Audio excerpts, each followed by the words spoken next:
घर था मगर अपनापन नहीं था।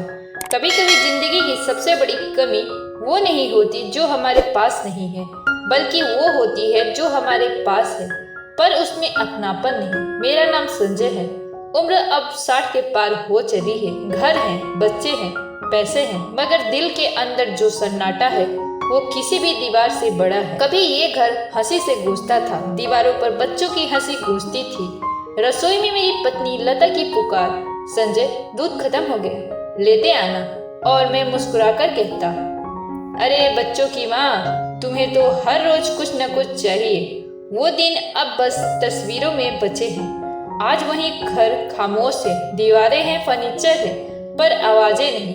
बेटे बेटियां सब अपने अपने घर में खुश हैं और हम बस इस घर के कोनों में बिखरी पुरानी हंसी ढूंढते रहते हैं। मेरे जीवन के 35 साल एक ही मकसद में बीत गए, बच्चों का भविष्य बनाना। सुबह 8 बजे नौकरी पर निकलता, रात 9 बजे लौटता। कभी खुद के लिए कुछ नहीं सोचा, ना नई शर्ट, ना छुट्टी, ना दोस्तों का बस एक ही सपना, बेटे अमित को इंजीनियर बनाना, बेटी पूजा की शादी अच्छे घर में करना। लता कहती, संजय थोड़ा अपने लिए भी सोचो। और मैं हंसकर कह देता, हमारा अपना तो यही बच्चे हैं ना। पर शायद मैं गलत था। बच्चे कभी हमारे नहीं होते, वो बस अपने भविष्य के लिए होते हैं। वक्त गुजरा, अमित इंजीनियर बन गया, पूजा की शादी भी कर दी। लता और मैं खुश थे। सोचा अब चैन से एक दूसरे के साथ कुछ वक्त बिताएंगे।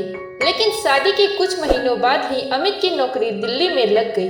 वो बोला, पापा बस 2 साल बाद आपको अपने पास ले जाऊंगा। मैंने कहा, बेटा जब मन करे आ जाना। पर वो 2 साल अब 10 साल हो गए हैं।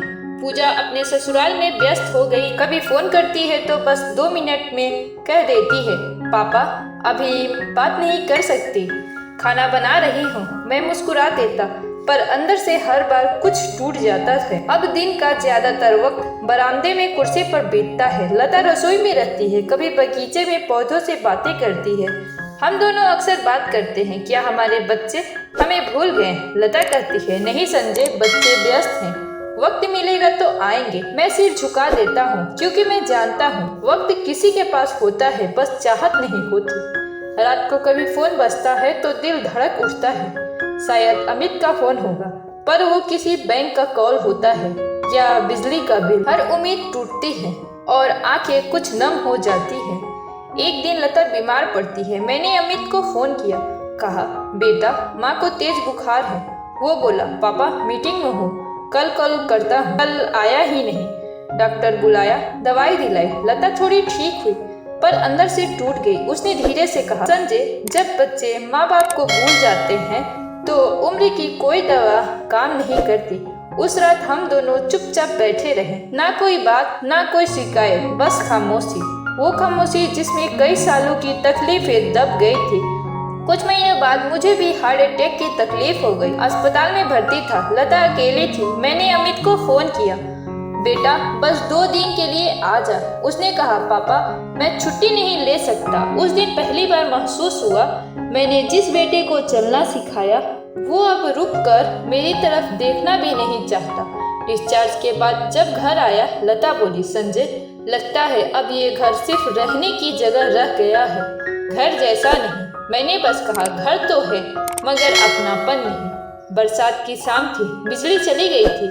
लता और मैं मोमबत्ती की रोशनी में बैठे थे। लता ने धीरे से कहा, याद है संजय, जब अमित छोटा था तो तू उसके लिए भीगते हुए दूध लाता था। मैं मुस्कुराया, हाँ, और पूजा कहती थी, पापा बारिश रुकवा दो।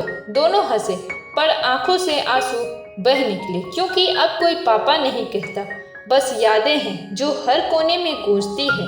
कुछ दिन बाद लता की तबीयत अचानक बिगड़ गई। रात के 3 बजे थे। मैंने अमित को कॉल किया, बेटा माँ की हालत ठीक नहीं है। उसने कहा, पापा अभी नहीं आ सकता, सुबह फ्लाइट देखता हूँ। पर सुबह तक लता चली गई। मैं अस्पताल के बिस्तर के पास बैठा था, उसकी ठंडी उंगलियां थामे। कान में अब भी उसकी आवाज गूंज रही थी, संजय बच्चों को कुछ मत कहना, शायद वक्त उन्हें समझा दे। मैं कुछ नहीं कह सका, बस इतना बोला, लता अब घर का क्या करूं? घर तो रहेगा मगर अपनापन नहीं। लता के जाने के बाद अमित और पूजा आए, पर सिर्फ रस्मों के लिए। अमित ने कहा, पापा अब आप हमारे साथ चलिए। मैंने बस मुस्कुराकर कहा, बेटा तुमने जो घर बनाया है उसमें मेरे लिए जगह तो होगी पर अपनापन नहीं। उन्होंने कुछ कहा नहीं। कुछ देर बाद चले गए और मैं उसी बरामदे में बैठ गया जहाँ कभी हंसी गूंजती थी। अब बस एक आवाज आती है हवा की, जो उन खाली दीवारों से टकराती है। कभी कभी मैं खुद से बात करता हूँ, क्या गलती थी मेरी? शायद मैंने बच्चों को बहुत ज्यादा आसान जिंदगी दी ताकि उन्हें वो तकलीफ ना हो जो मैंने झेली। पर शायद तकलीफ ही इंसान को रिश्तों की कीमत सिखाती है। आज मैं इस घर में अकेला हूँ, हर चीज वैसी ही है। लता की कुर्सी, पूजा की बचपन की किताबें, अमित का बेड, बस सब पर धूल जमी है। कभी कोई दरवाजा खटखटाता है तो लगता है शायद कोई अपना आया हो, पर सामने दूध वाला होता है या बिजली वाला। रात में मैं खिड़की के पास बैठता हूँ, आसमान देखता हूँ और सोचता हूँ घर बनाया था ताकि सब साथ रहें, पर अब घर है मगर अपनापन नहीं। कहते हैं बुढ़ापा उम्र से नहीं आता, अकेलेपन से आता है। संजय का घर आज भी वैसा ही खड़ा है, दीवारों पर अब भी बच्चों की तस्वीरें टंगी है। बस फर्क इतना है कि अब वहाँ कोई हंसी नहीं गूंजती, सिर्फ एक आवाज आती है, घर था मगर अपनापन नहीं था। कुछ रिश्ते ऐसे होते हैं जिन्हें हम दिल से निभाते हैं और कुछ ऐसे जो वक्त के साथ हमें भूल जाते हैं।